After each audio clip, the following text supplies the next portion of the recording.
본문의 말씀을 가지고 새로운 예루살렘에 들어갈 자라는 제목으로 같이 은혜를 나누시겠습니다. 제가 군에서 1년 만에 첫 휴가를 나온 다음에 제가 군에 있는 동안에 학내 분기 때문에 무너진 남성 중창단을 다시 재건하려고 동기가 근무하고 있는 강원도 인제로 고속버스를 타고 가고 있었습니다. 군인이 가진 유일한 신분증인 휴가증을 넣고 돈을 야전상에 넣고 또 더워서 벗어서 그렇게 있었는데, 그런데 이 추운 강원도 산골에 달리던 버스가 작은 주유소에 멈추었고 기사분이 화장실에 가는 것이었습니다. 그걸 보고 저도 나도 갔다 와야지 라는 생각에 그 뒤를 따라갔는데 화장실에 잠깐 갔다 온 다음에 놀라갖고요. 어쩔 줄 몰라 했습니다. 왜냐면은 제가 타고 온 버스가 출발해서 떠나고 있는 것이었습니다. 제 옷도 거기 다 있는데요. 그래서 스탑! 스탑!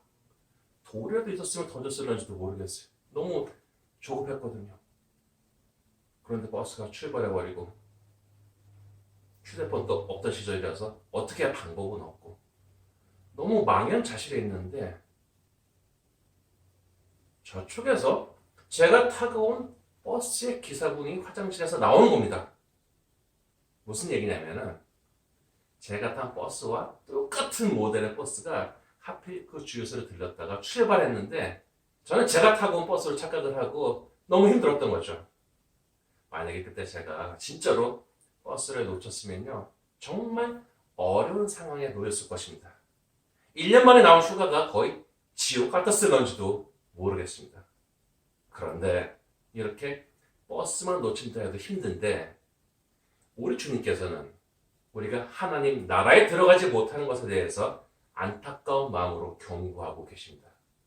물론 우리 주님의 의도는 우리가 하나님의 나라에 들어가기를 원하시는 것입니다. 그런데 잔치초청의 비유처럼 좋은 것들을 많이 준비하고 선한 의도로 많은 사람들을 초청했지만 이것을 거절하고 도리어 메신저를 죽이는 사람들이 있었습니다. 우리가 신앙생활 하면서요 좋을 때도 있고 나쁠 때도 있고 쉬운 때도 있고 힘이 드는 때도 있고 긍정적인 때도 있고 부정적인 때도 있기 마련이지만요. 이유나 상황이 무엇이 되었든 간에 최종적으로는 하나님의 나라에 들어가는 사람이 되어야 됩니다. 한때 신앙생활을 열심히 했다라고 얘기하지만은 중간에 시험이나 실망에 이기지 못하고 떨어져 나가서 하나님 나라에 들어가지 못한다면 무슨 유익이 있겠습니까? 오늘 읽은 본문이 요한계시록은 핍박의 시대를 살아가고 있는 교회에게 주어진 말씀입니다. 그것도 편지를 받는 대상은 아주 분명하게 나타내고 있습니다. 1장 4절 11절에 보면은 이 내용이 아시아의, 지금 터키죠. 아시아의 7 교회에게 보내어진 것이다 라고 합니다. 그리고 중요한 것은 당시 사람들은 엄청난 상실감과 비통한 마음을 가지고 있었다는 것입니다. 요한계시록이 작성되기 이전에 이들에게 다가온 가장 큰 소식은 예루살렘의 멸망이었습니다. 우리가 알다시피 이스라엘 사람들은 멀리 떨어져 살다가도 정기적으로 예루살렘을 찾아서 하나님께 예물을 드렸습니다. 즉 어디에 살든지 이들에게는 예루살렘이 영적인 고향과 같았던 것입니다. 그런데 이스라엘 사람들은 열심당을 비롯해서 로마에 대해서 반기를 들었고 결국 로마에 의해서 잔인하게 진압을 당했습니다. 이렇게 이들이 사랑하던 예루살렘이 망가지고 대학살이 있었고 수많은 사람이 죽거나 예루살렘을 떠나야 했습니다. 심지어 예루살렘이 점령당한 후에도 일단의 무리가 과거 헤롯 대왕이 애굽을 대비해서 만든 마사다라는 광야 요소로 이동해서 로마에 결사항전하였고 오랜 싸움 끝에 결국 남은 이들이 스스로 불을 질러서 생을 마감했습니다. 그러니 이런 소식을 들은 당시 이스라엘 사람들 마음은 어떠했겠습니까? 그들의 마음속에 이제는 찾아갈 예루살렘이 없어졌다는 엄청난 상실감이 있었습니다. 요한계시록은 이런 상황에 있는 교회에게 그럼에도 불구하고 이겨낼 것을 강조하고 있습니다. 그리고 최종적으로 하나님 이런 자에게 주시는 선물이 바로 새로운 예루살렘입니다. 21장 2절에 보면 마치 하늘에서 커다란 선물이 내려오듯이 잃어버린 예루살렘이 주어집니다. 우리가 들어온 보석으로 꾸며진 천국에 대한 이미지가 바로 새로운 예루살렘에 대한 기록이 있는 것이고, 영적으로 중요한 것은 3절 후반부, 4절 초반부에 있는데요. 하나님이 그들과 함께 계시리니 그들은 하나님의 백성이 되고 하나님은 친히 그들과 함께 계셔 모든 눈물을 그 눈에서 닦아주시니 다시는 사망이 없고 애통하는 것이나 곡하는 것이나 아픈 것이 다시 있지 않으리니 처음 것들이 다 지나갔으니라 라고 얘기합니다. 그런데 근대 사람들은요, 새로운 예루살렘에 대해서 더 주목하기보다는 20장에 나오는 내용을 바탕으로 전천년설이나 후천년설에 더 관심을 가졌습니다. 왜냐하면 사람이 가지는 욕망 중에 때, when 여기에 대해서 알고 싶어하는 것이 크단 말이죠. 그런데 우리가 앞으로 벌어질 일들의 순서에 대해서 짧은 내용으로 추측하기보다는 더 중요한 것이 오늘 하루를 살면서 하나님이 기뻐하시는 삶을 사는 것입니다. 환난의 시절이 앞에 오든 뒤에 오든 자기 삶을 잘 준비하면서 구원의 책인 생명책에 기입되기를 사모해야 되죠. 우리가 예수 안 믿으면 지옥에 간다고 하는 표현이 안 믿는 사람에게는 과격하게 들릴 수가 있는데, 여기에 대한 가장 근접한 표현은 20장 15절에 있는 것으로 누구든지 생명책에 기록되지 못한 자는 불못에 던지시더라 라는 것입니다. 물론 요한계시록이 전체적으로는 하나님과 사탄의 싸움을 다루고 있기 때문에 여기에 수반한 강한 뒤철에 대해서 움츠러드는 느낌을 받는 사람도 있을 수 있지만, 중요한 것은 결국에 이긴 자가 상급 또한 누릴 수가 있다는 것입니다. 우리도 영적인 싸움을 하다 보면은 그것을 중간에 포기하고 싶을 때 수많은 그럴듯한 이유가 들리게 됩니다. 아주 합리적으로 들립니다. 저 사람이 상처 줬잖아. 저 사람이 본이 안 됐잖아. 저 사람이 목사인데 저랬잖아. 저 사람이 장로인데 저랬잖아. 아주 그때는 합리적으로 들립니다. 그러나 그렇게 합리적인 설득에 넘어갔다가 다시 원래의 궤도로 돌아오지 못하는 일들이 종종 있습니다. 예를 들어서 인공위성은 엄청난 속도로 달려가고 있는 지구, 10만 3천 킬로미터로 달려가고 있는 지구에서 같이 궤도를 따르면서 이렇게 자전을 하고 있는데요. 그런데 한번 궤도에서 이탈하게 되면은 다시 돌아오는 게 쉽겠습니까? 요새는 기술이 좋아져갖고 그것도 가능한 인공위성도 있다고 해요. 그런데 그렇게 되면은 인공위성의 수명이 거의 다 한다고 합니다. 이긴 사람은요, 중간에 있는 수많은 흔들어댐과 미혹을 넘어선 사람입니다. 이렇게 자기 중심을 잘 지키기 위해서는 주님이 항상 공급해 주신 힘이 그 중심에 있어야 합니다. 본장 7절에 예수님께서 하신 말씀을 읽겠습니다. 보라, 내가 속히 오리니 이 두루마리의 예언의 말씀을 지키는 자는 복이 있으리라. 물론 주님의 말씀을 믿음을 지키는 자를 축복해 주시는 분이신 것을 우리는 알고 있습니다. 보면 12절을 보면 예수님은 보라, 내가 속히 오리니 내가 내게 줄 산이 있어 각 사람에게 그가 행한 대로 갚아주자라고 하십니다. 어려움 앞에서 신앙을 팔아버린 사람도 있을 것이고, 어렵지만은 꿋꿋이 신앙을 지키며 충성을 나타내는 사람도 있을 것입니다. 우리가 일들이 진행되는 것을 보면서요, 어디서 시작해서 어디로 가는지 알기 어려운 경우가 많이 있습니다. 이게 어떻게 끝날 거지? 과연 모든 일들은 어떻게 될 것인가? 하면서 많은 사람이 여기에 대해서 생각하고 마음을 두고 알고 싶어한다. 여기에 대해서 주님은 13절에 보니까 나는 알파야 오메가요. 처음과 마지막이요 시작과 마침이라 라고 하십니다. 결국 우리가 갑갑해하고 마음에 들지 않고 언제 이루어질까 하는 마음으로 불안한 현실을 살지만은 최종적으로 종교를 짓는 분은 우리 주님이신 것입니다. 그래서 기독교 대한 감리의 교제적 선언의 마지막 구절은 우리는 의의 최우순위와 영상을 믿노라라고 고백을 합니다. 우리는 하나님의 구원 역사 전체를 다 볼 수 없습니다. 그러나 종교를 지으실 분은 하나님이심을 신뢰하면서 오늘을 살아가면서 하나님께서 하신 일에 작은 것이나마 도움이 되어드리고 역사의 진행자이신 하나님께 기쁨이 되는 성도가 되기를 간구해야 됩니다. 새로운 예루살렘을 기대하는 자들에게 주님은 14절에 보니까 자기 두루마리를 빠는 자들은 복이 있으니 이는 그들이 생명나무에 나아가며 문들을 통하여 성에 들어갈 권세를 받으려 함이라 라고 하십니다. 이스라엘 사람들이 당시에 하루를 끝내고 돌아오면 반드시 하는 일이 바를 수 있는 일이었습니다. 종들은 주인의 발 씻을 물을 준비해 주었죠. 우리 주님 예수님 또한 본인이 수당 받으실 것을 예감하는 무거운 마음에도 불구하고 제자들이 발을 씻어서 서로씩 섬기는 것에 대한 본을 보여주셨습니다.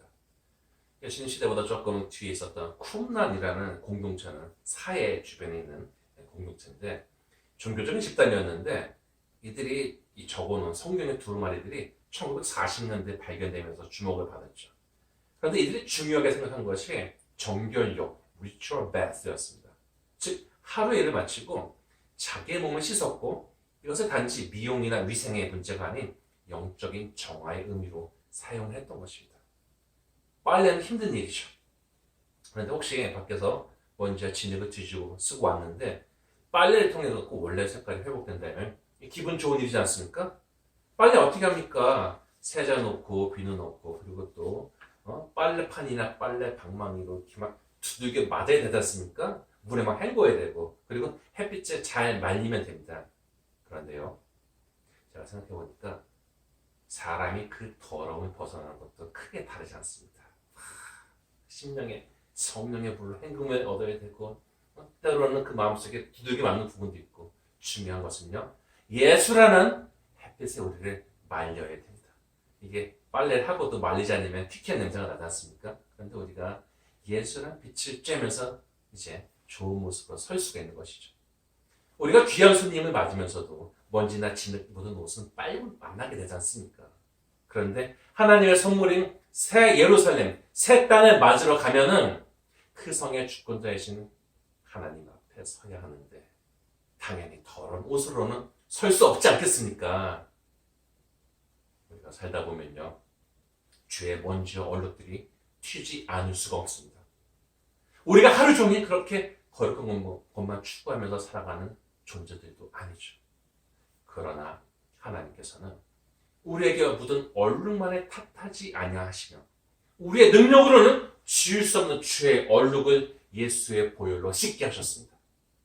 이렇게 우리는 예수님 의지하고 믿음으로 그곳을 빨고서 깨끗해진 모습으로 주님의 나라의 임재하심을 바라보며 그곳에 들어가는 자가 되는 것입니다.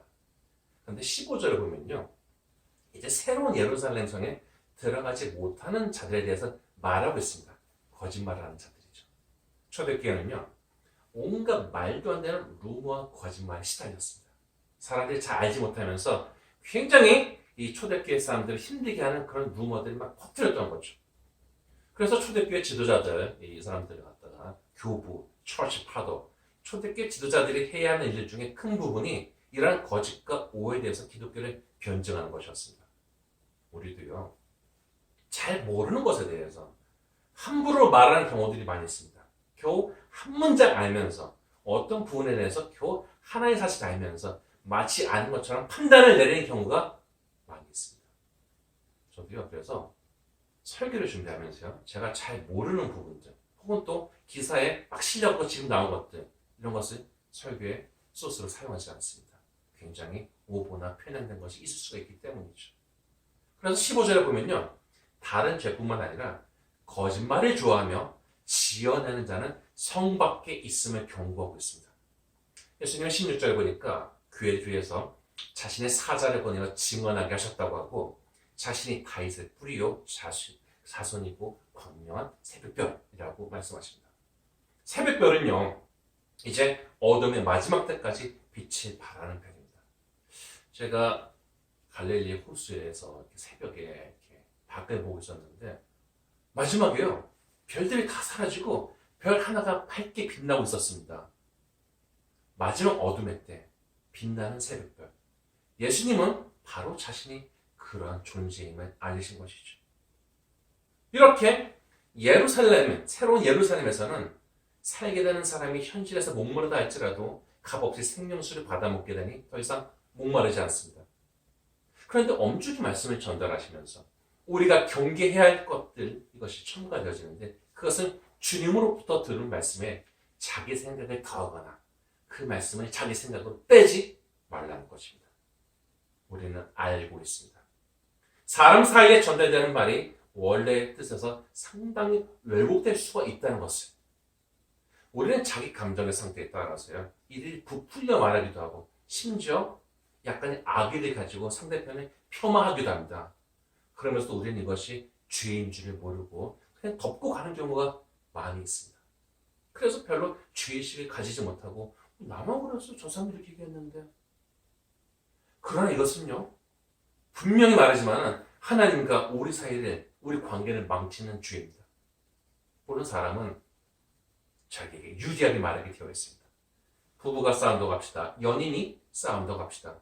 당연히 자기에게 불리한 것은 빼버리고 상대편의 약점이 되는 것은 과거까지 끌고 가서 다시 물고 옵니다. 그런데 있었던 일을 빼앗먹는 것도 균형 잡힌 의사 전달에 있어서 문제가 있지만은 없는 얘기를 갖다 붙이는 것은 상당히 잘못된 것입니다. 여기에 거짓과 악의와 시기심과 무책임이 붙게 됩니다. 근거 없이 추측해서 갖다 붙인 이야기가 돌고 돌아갔고 그 이야기의 당사자 입장에서는 정말 황당한 일들이 발생하곤 합니다. 사람들은요 다 자신의 성향과 과거에 배운 지식들이 있어서 이런 관점으로 신앙을 재해석하는 오류들을 종종 발생하곤 합니다. 어떤 사람이 유교 사상에 물들어 있는데 결국 성경을 다 읽고 나서 유교적인 관점과 언어들로 성경으로 설명했다고 합시다. 이 사람이 성경을 읽기는 읽었으나 그것이 바르게 읽은 것은 아니죠. 어쩌면 과거에 가진 지식과 관념 때문에 더 신앙생활에 방해가 되는 경우가 허다하게 많이 있습니다. 말씀은 순전하게 읽어야 됩니다. 자꾸 말씀을 자기가 원하는 대로 색칠하거나 과장해서는 안 됩니다. 이렇게 말씀에 자기 생각을 더하는 사람은 두루마리의 재앙이 그에게 임할 것이다 라고 합니다. 반대로 말씀에서 어떤 부분을 제하여 내하는 것 또한 잘못된 태도입니다. 이렇게 하는 자는 생명나무와 거룩한 성에 참여하면서 죄에 된다라고 합니다. 더하는 것보다는 징계가 약하지만 이런 태도가 다가온 축복을 발로 차버리는 태도임에는 분명합니다. 말씀 읽다 보면요 분명히 불편한 부분이 있을 수가 있습니다. 우리는 하나님이 들려주신 말씀은 모두 우리에게 꿀처럼 달기만 하다고 생각해서는 안 됩니다. 어떤 말씀은 씁니다. 그런데 자기가 신앙적으로 연단이 되고 강해지면요 전에 써서 듣지 못했던 말씀도 이제는 넉넉히 받을 수 있게 되고 이제는 그런 영향 가운데 전에 피하고 싶었던 말씀을 음미하게 됩니다. 보다가 듣다가 찔리거나 불편한 말씀이 있으면 그것을 전한 사람을 비난하거나 혹은 다른 말로 흐름을 전환시키는 것보다는 자기 자신을 한번 비추는 계기로 삼는 것이 훨씬 더 축복된 자, 하나님의 거룩한 성에 들어갈 자가 되는 길이 되는 것입니다. 예수님은 이런 말씀을 주시고 자신이 다시 오실 것이다 라고 하셨습니다. 이 말씀을 적는 저자 또한 아멘, 주 예수여 다시 오시옵소서 라고 합니다. 예수님께서 어떤 방법으로 다시 오실는지 아예 TV 카메라에 찍히면서 오실는지 우리는 알 수가 없습니다. 언제 오실는지 모르죠. 제가 IT 가서 구흥회를 자주 인도하는데 산티아고 사랑의 교회 갔는데 비가 금요일 밤에 너무 내리는 거예요. 옆 사람 소리가 안 들릴 정도로. 왜냐면 이게 천장이 함석으로 되어 있다 보니까 다다다다 소리가 굉장히 크단 말이죠. 그 빗소리가 너무 심한데 근데 지느길을 갔다가 깜깜한 밤에 걸어온 이 사람들 보니까 마음이 뭉클하더라고요. 그래서 좀 이렇게 인커리지하는 말을 해야겠다라는 생각이 들어서 예수님께서는 다시 오신다고 약속하셨는데 비가 오는 금요일 밤에 왔으면 좋겠습니다 라고 얘기를 했던 기억이 있습니다. 예수님께서 어떻게 오실까요? 부활하신 예수님을요 제자들은 알아보지 못했습니다. 엠마오로 가던 제자들도요 예수님을 알아보지 못했습니다. 놀랍게도 주님께서 직접 오셨는데도 그 영적인 눈이 멀어 있으면 알아보지 못합니다. 말라기 마지막 4장 5절 6절에 보면은 메시아가 오시기 전에 엘리야를 보내시다라고 했는데 사람들은 눈앞에 세례 요한을 보고서도 그가 말라기가 전한 엘리야임을 알아보지 못했습니다. 예수님께서 알려주신 것이죠. 루터교는 성만찬에 대해서 공제서를 받아들이는데 이것은 성만찬 할 때마다 주님께서 임재하신다는 것입니다. 아마 여러분의 삶 가운데서도 다양한 형태나 방법으로 주님께서 임하실 수가 있습니다. 다만 그것을 알아보는 깨인 눈을 가지는 것이 필요합니다. 각자의 상황과 수준이 어떠든 간에 우리는 부족한 죄인들이기 때문에 주님의 은혜를 간구해야 됩니다. 우리에게 문서로 전달된 성경의 마지막은 이러한 영혼을 잘 담고 있습니다. 성경의 마지막 문장을 읽어봅시다. 주 예수의 은혜가 모든 자들에게 있을지어다. 아멘. 여러분에게도 예수님께서 끼치신 은혜가 함께 하시기를 축복합니다. 많은 사람이 위로를 갈구하지만 진정한 위로는 그냥 듣기 달콤한 그것이 아니라 우리에게 힘을 주어서 다시 서게 하는 것이고 주님이 우리의 부족함에도 불구하고 사랑하시고 은혜를 부어주신다는 것이 우리의 위로가 되는 것이고 회복이 되어지는 것입니다. 우리는 이것을 아멘으로 받아들여야 됩니다.